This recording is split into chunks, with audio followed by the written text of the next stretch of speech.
It's not just blockbusters that give you the necessary dose of action. Welcome to WatchMojo.com, and today we're counting down our picks for the top 10 action scenes in comedies. Before we begin, we publish new videos every day, so be sure to subscribe for more great content. For this list, we're taking a look at big screen scenes in comedy movies that wouldn't be out of place in a typical action flick, that also contain inventive choreography and/or an unexpectedly high production value. And it never hurts if the scene works in some good humor. Oh, and a spoiler alert is probably in order. Number 10, Amigo Village, Three Amigos. This is not a town of weaklings. You can turn your skills against El Guapo.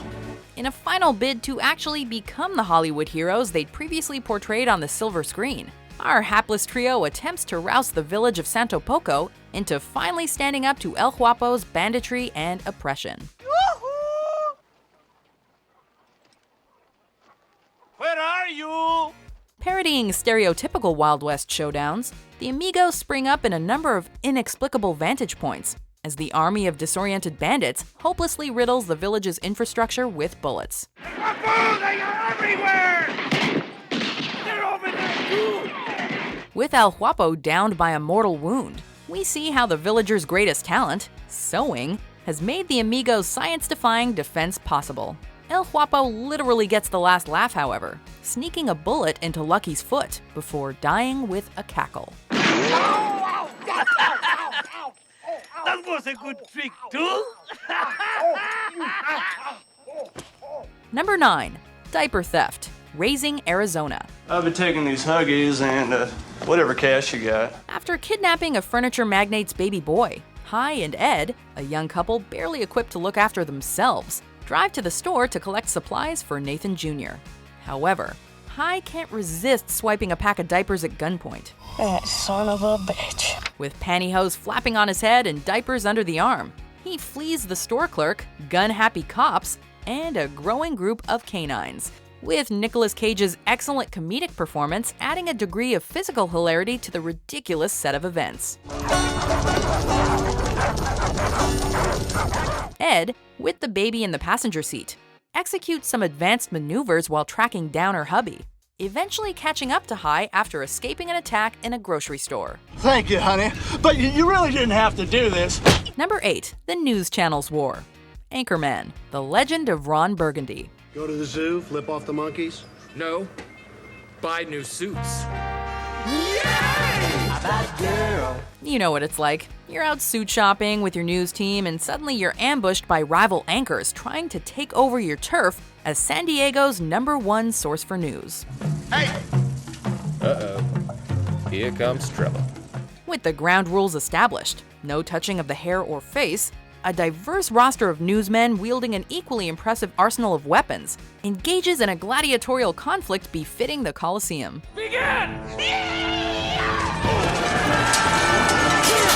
Boasting a cameo density only surpassed by the sequel, this scene sees Steve Carell demonstrate his proficiency with a trident, while Tim Robbins hacks off Luke Wilson's arm.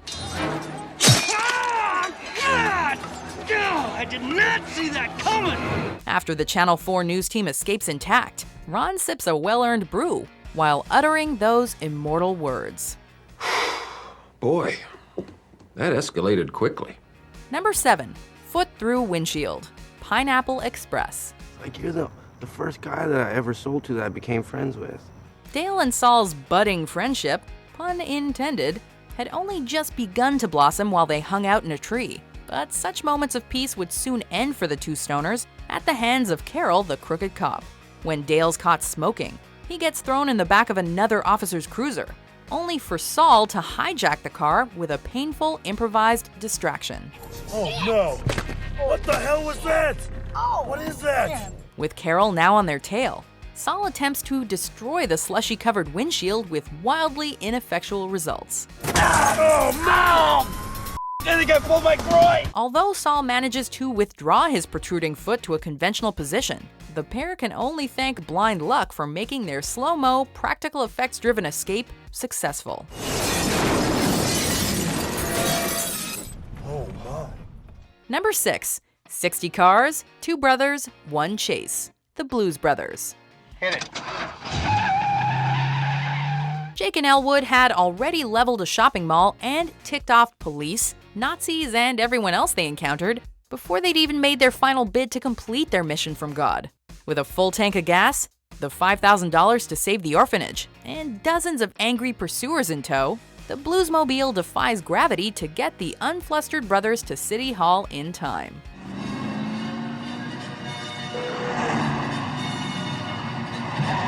Most of the 60 police vehicles in the monster chase are completely trashed, as the scale of the carnage expands to include a military presence never before seen in Chicago. Their repurposed cruiser may fall apart, but the boys evade everything Midwest law enforcement has got in order to fulfill their promise.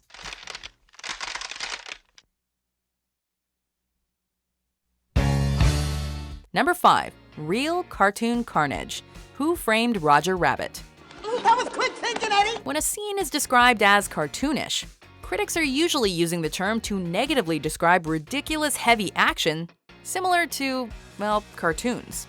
For this animation live-action hybrid, however, that's precisely what director Robert Zemeckis was going for. Ah, that's better. I can't believe they locked me up for driving on a sidewalk. To escape Doom's weasel henchmen, Roger and Valiant catch a ride in Benny, a toon cab with the stereotypical gab of a real-life taxi driver. And how about those Brooklyn Dodgers? Are they bums or what? Having impossibly weaved through heavy 1940s-era traffic, they are pinned in an alley by two cops and the weasels, with no apparent way to escape. I'm gonna ram them. Of course, this is a world where cartoons and humans live in relative harmony, without the restrictions of regular physics. So Benny becomes the trio's spring-loaded savior. Well, fellas, where can I drop? Somewhere we can hide. Number 4. The Actors vs. the Flaming Dragon Gang. Tropic Thunder. Here's my motherfucking ball. Oh, yeah! They have no clue what they're doing, no real weapons, and barely a brain cell between them. But does that stop this group of Hollywood stars from their improvised rescue of Tug Speedman?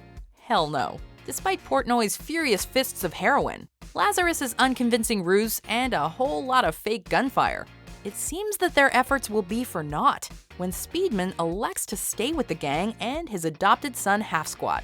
That decision is rapidly reversed as his new child turns on him, forcing his retreat over the explosive-rigged bridge. I was wrong! Blow the bridge! Blow the bridge! But that's not all. There's still plenty of time for Pecker to emerge from the jungle and save everyone on the chopper with a well-aimed TiVo box. Number 3. Freeway Chase. 21 Jump Street.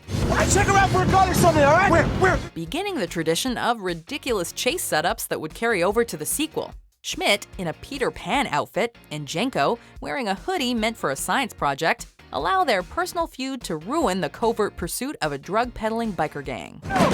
It's easy time! No! It's easy time! They soon ditch their double steering-wheeled car in favor of a convertible containing golf balls, giving Jenko the chance to show off his powerful serve. After we're teased by 2 hilarious non-explosions, an innocuous truck of chickens comes into view, as Schmidt struggles to pull the trigger on the gang's apparent head honcho. It's the fabled Wilhelm scream that finally ushers in our long-awaited explosion, sadly blowing up some innocent poultry in the process. That's what exploded? Number 2. The Amusement Park Massacre. Zombieland. Anybody hungry? Pacific Playland might not be the typical setting for the climax to a zombie flick, but it is the perfect platform for a number of Kill of the Week candidates. To lure the horde away from Wichita and Little Rock, Tallahassee demonstrates his ability to slaughter the undead, inventively exploiting different rides, while the sisters blast away any zombies brave enough to clamber towards them.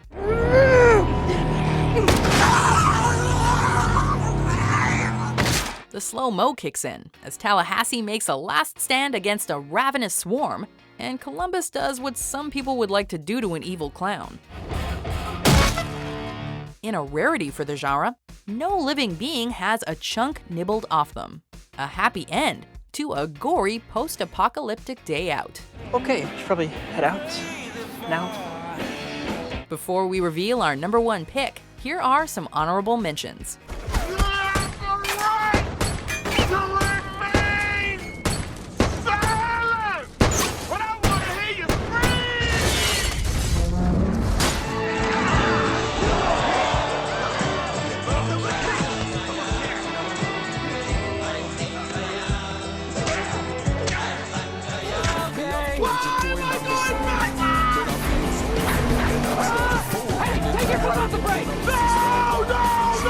Number 1, Showdown in the Country, Hot Fuzz. You're a doctor.